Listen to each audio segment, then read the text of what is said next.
नमस्कार. योगिनीज beautiful world या YouTube चॅनलमध्ये आपणा सर्वांचं पुन्हा एकदा मनापासून सहर्ष स्वागत आहे. तर आजचा हा व्हिडिओ आहे तो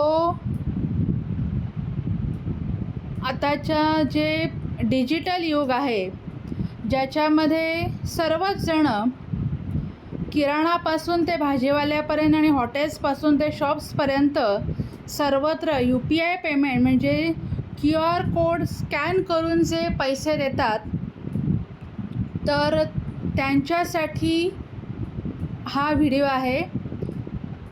कारण याच्यामध्ये आता फ्रॉड सायबर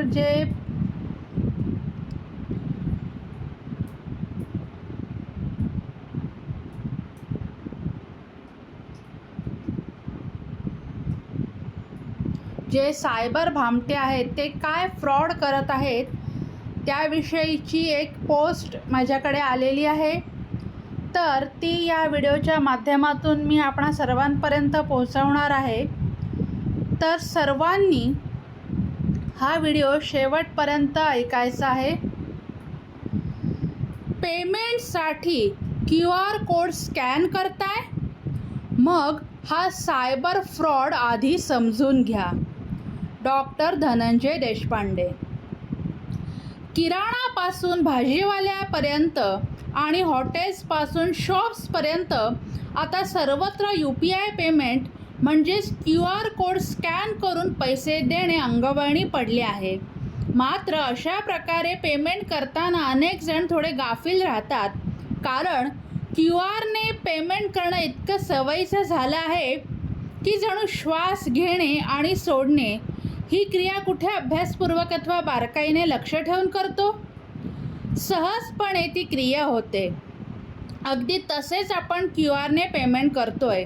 मात्र पेमेंट करताना अनेकांचे बारीक लक्ष नसते. हेच ओळखून QR कोड स्कॅन पद्धतीचा बारीक अभ्यास करून सायबर भामट्या लोकांनी नवीनच सापळा आता लावणे सुरू केले आहे आणि त्यात हातोहात अनेक जण हजारो रुपये घालवून बसत आहेत. हा अगदी लेटेस्ट सायबर फ्रॉड आहे. तेव्हा तो नीट समजून घ्या आणि सावधपणे व्यवहार करा आणि हाच संदेश तुमच्या मित्रमंडळींनाही पाठवा. तर नेमका फ्रॉड कसा आहे ते संवादरूपी पद्धतीने सांगते, पाहूया. मी रिक्षाचे भाडे म्हणून 150 रुपये दिले, तरीही माझ्या खात्यातून 15,000 रुपये कापले गेले. हे कसे घडले? हे घडले कारण तुम्ही रिक्षा चालकाला विचारले, भाऊ तुमच्याकडे स्कॅनर आहे का? मी तुम्हाला 150 रुपये देतो. मग रिक्षा चालकाने सांगितलं, हो, या QR कोडचा वापर करून पेमेंट करा. तुम्ही घाईघाईत तो QR कोड स्कॅन केला आणि तुमचा पिन टाकला. पेमेंट यशस्वी होताच रिक्षा चालकाने लगेच आपली रिक्षा सुरू केली आणि तिथून वेगाने निघून गेला.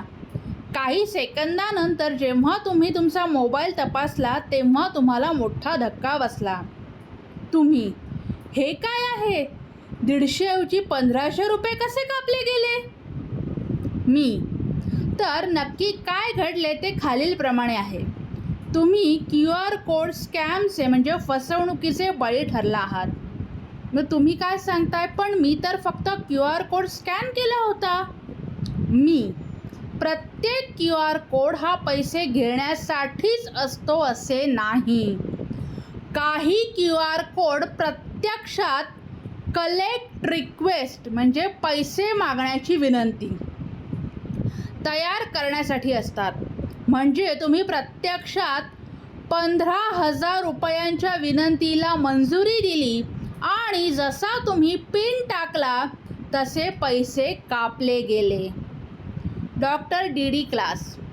तर साधारणपणे असा आहे हा फ्रॉड.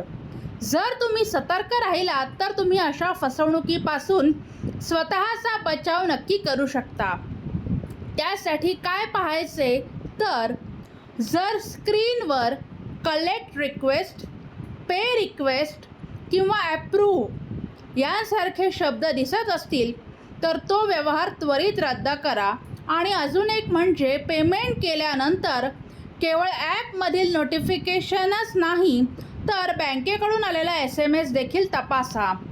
विशेष म्हणजे जर कोणी तुम्हाला पेमेंट करण्यासाठी खूप घाई करत असेल तर समजावे की नक्कीच काहीतरी काळाबेरा आहे.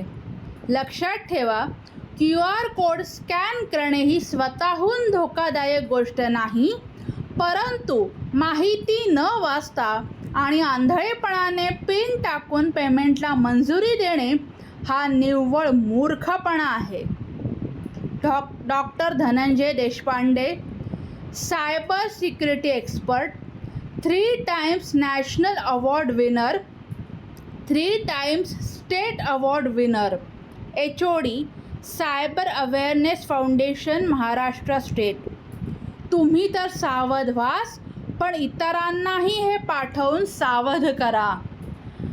तर माझी सर्व रसिक प्रेक्षकांना नम्र विनंती आहे की हा व्हिडिओ आपण जास्तीत जास्त लोकांपर्यंत पोहोचवा, कारण समाजामध्ये जागरूकता निर्माण करणं हे आपलं पहिलं कर्तव्य आहे. कारण आपण या समाजाचे नागरिक आहोत. या नागरिक या नात्याने समाजात जागरूकता निर्माण करणं, सगळ्या लोकांमध्ये जे तुमचे नातेवाईक असतील, तुमचे मित्रमैत्रिणी असतील, तुमच्या आजूबाजूला राहणारे असतील, त्या सर्वांमध्ये जागरूकता निर्माण करणे नागरिक या नात्याने आपलं पहिलं कर्तव्य आहे आणि ते बजावायला तुम्ही विसरू नका. तर सर्वांना एक नम्र विनंती आहे की कृपया हा व्हिडिओ जास्तीत जास्त लोकांपर्यंत पोहोचवा. व्हिडिओला लाईक करा, कमेंट बॉक्समध्ये कमेंट करा, जास्तीत जास्त शेअर करा. चॅनेलवरती नवीन असाल तर चॅनेलला सबस्क्राईब करा आणि नोटिफिकेशनसाठी बेल आयकॉनचं बटन दाबायला विसरू नका. तर परत एकदा सर्व रसिक प्रेक्षकांना नम्र विनंती आहे, हा व्हिडिओ जास्तीत जास्त लोकांपर्यंत पोहोचवण्यासाठी मदत करा. धन्यवाद.